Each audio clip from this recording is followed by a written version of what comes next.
June 1941. Operation Barbarossa. The Eastern Front is collapsing under the weight of German armor. Panzer IIIs and IVs spearhead the Blitzkrieg. Their crews are confident, almost arrogant. For months, nothing has stopped them. Until now. A German Panzer III slams to a halt. Its crew is stunned. The shell they fired, their best armor-piercing round, simply bounced off the sloped steel of a strange new Soviet machine.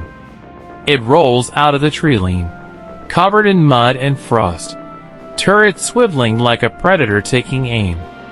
This is the T-34-76, the tank that forced Hitler to rethink the entire war. The tank German generals called a nightmare, and the machine that changed armored warfare forever. Climb inside. You push past the hull plate, and the first thing that hits you is the heat. The interior is cramped, metallic, and suffocating. Paint peeled by temperature. Oil fumes mixed with the sharp bite of cold steel. The crew sits shoulder to shoulder. The gunner's knees press into stacked 76mm shells. The commander has no cupola, only a crude hatch and 2 periscopes. Behind you lies the beating heart of the monster, the V2-34 12-cylinder diesel engine, one of the first diesel engines ever used in a mass-produced tank. Its output, 500 horsepower. Its sound, a deep, animalistic growl.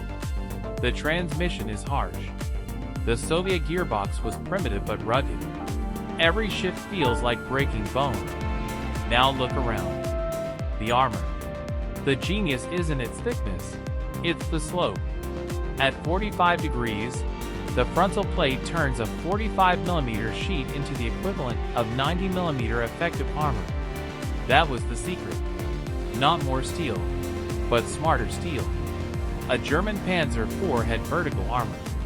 A T-34 had geometry on its side. Then there is the gun. The 76.2mm F-34 cannon. High velocity. Simple. Lethal. Effective against everything the Germans had in 1941, including their pride. The tracks and mobility were unmatched.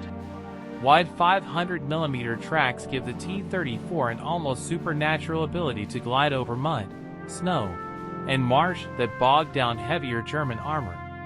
A Panzer IV could manage 25 to 30 kilometers per hour over rough terrain. A T-34 could pull 40, sometimes more. Its cross-country mobility shocked the Wehrmacht. In the early months of the invasion, German anti-tank teams reported horrifying encounters. A single T-34 emerged from a smoldering village, shrugging off 37mm anti-tank rounds like pebbles. Panzer crews panicked, calling in artillery just to stop it. One German report described T-34s as steel wolves in the forest. At the Battle of Tsensk, Guderian's elite units were ambushed by a small group of T-34s commanded by Soviet ace Dmitry Lavrenenko. He destroyed 22 German tanks in just 2 months, using mobility and sloped armor to outmaneuver superior numbers. The Germans were shocked. The T-34 wasn't just another tank, it was a revolution on tracks. Let's look at the numbers. The T-34 had a top speed of 53 kilometers per hour, while the Panzer IV lagged at 40. The T-34 had 90mm of effective sloped armor, compared to the Panzer's 50mm of flat steel. And while the Panzer IV fired a short, low-velocity shell, the T-34's high-velocity cannon could penetrate almost anything. The result? It often took 3 German tanks to destroy one well-handled T-34. But for all its brilliance, the T-34 was far from perfect. First, the cramped interior led to poor ergonomics and crew fatigue. Reload times were slow. Second, most early models had no radio. Commanders had to use signal flags in live combat. Third, the optics were poor. The Germans had superior sights and target acquisition. Fourth, reliability. Early gearboxes were notorious for jamming, engines overheated, and tracks snapped under winter stress. And finally, German upgrades. When Germany deployed the Panther and Tiger, the battlefield changed.